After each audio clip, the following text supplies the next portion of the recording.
welcome to the first episode of Brewtifully Made. I'm Tracy Dawn Brewer. I own a creative company in Canton, Ohio called Brewtifully, and I'm really excited to share my thought processes in the creative world, um, what I've been doing to create on a consistent basis. And I thought it would be a lot of fun to also just invite guests and friends, family that I know that are trying to make their way in the world, not only just creatively, but small business wise and what they're doing to keep motivated. Along the lines of being creative, I love to doodle as I talk. So I will be drawing every episode and I will be placing that on my YouTube channel. So you can find that under Brewtifully on YouTube and follow along just to have a little visual of what the podcasts are and say, hey. And I just thought it would be a lot of fun to kind of mix it up. So, welcome to the first episode, and we're going to pull our doodle from WannaDraw. It's a really fun little app.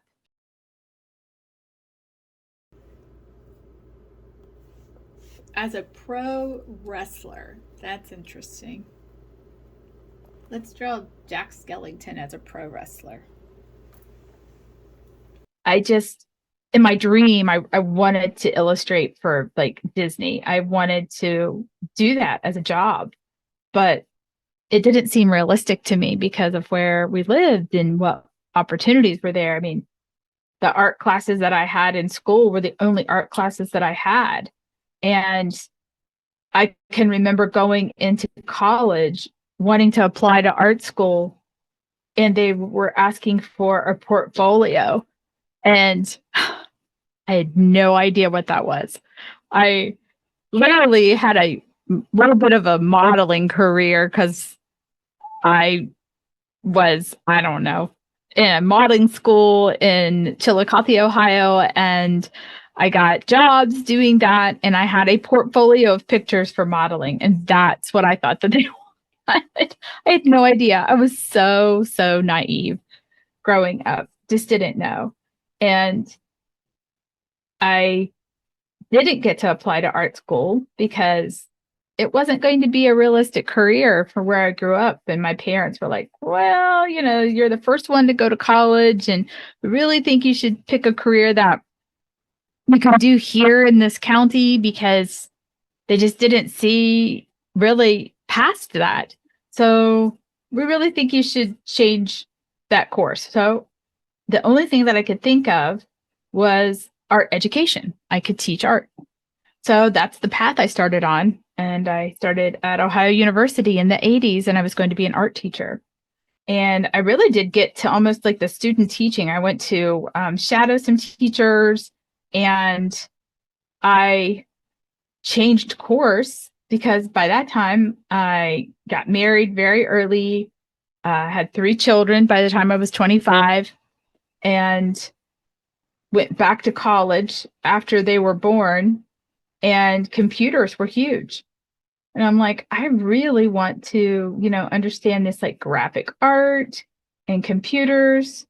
And I started down that path. So I changed my major to communication, and I really wanted it in the IT programs, and they were full. So information and telecommunication systems was the one I chose. And at the time, I was like one of 3 females in that course. And it was so interesting to me. I learned how to network computers and do punch downs, and it was fascinating. But in the interim, I would take graphic design classes and marketing classes, and still finished my art track to where I have an associate's in art because I loved it. So I graduated much later in communication and have a master's in information and telecommunication systems. So I am literally using both sides of my brain. I always laugh because I always say, you have a creative side and a logical side. And I love knowing the analytics behind something and why something is so popular. But then again, I love also being creative and engaging people with creativity. So one of my big things um, is augmented reality. So I like taking my art and fusing it with technology. So a lot of my art will animate. I will frame by frame draw each movement, usually using Procreate, and illustrate my pieces. I use an app called Artivive. I've been using them since 2019 when I animated the first augmented reality mural in Stark County, which is at Belden Village Mall. And I thought it was so cool. And the youth, the kiddos, they love seeing stuff move. And I just thought that it engaged people. It immersed them in the art. It got them to be part of it. And so I continue to do that quite often because I think that it's just fun. And I love showing people how to use that. And there's so many cool applications with that. I've done posters and oh gosh, I've written a book. It's called One Wacky Week. It's on Amazon, and you use the app to pull up each page, and each page animates, and I read the story to you. And that was in response to having my granddaughter, Franny. So I have another book I'm working on. We have 5 grandchildren now. And it's just been a lot of fun finding different ways to apply augmented reality. So that is one of the things that I loved, showing people how to use and what to do. And it is something that differentiates my art.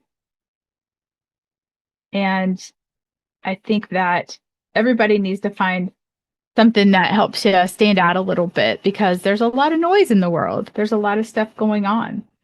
I think it's important to allow people to experience it in their own way.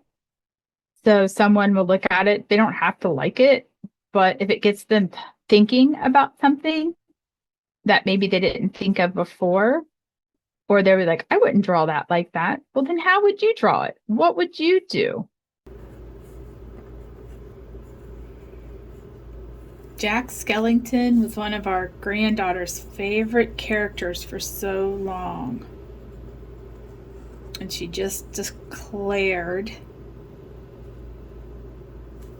recently that he's too scary. Just about broke my heart. She loved drawing Jack and Sally. So I think it's really important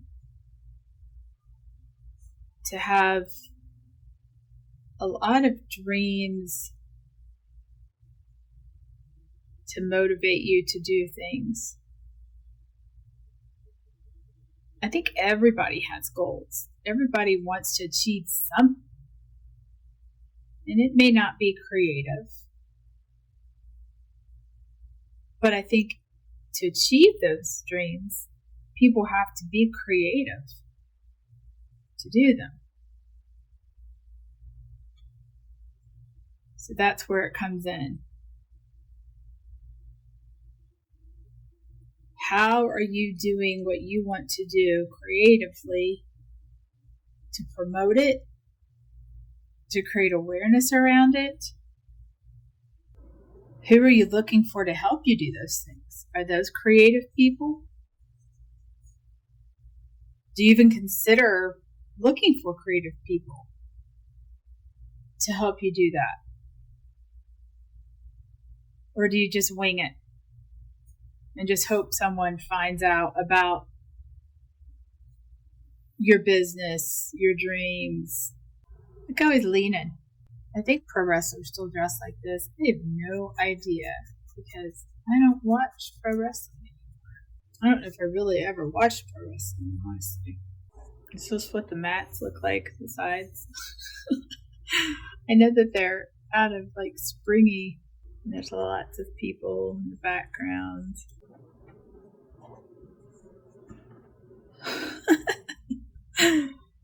Oh, shoot.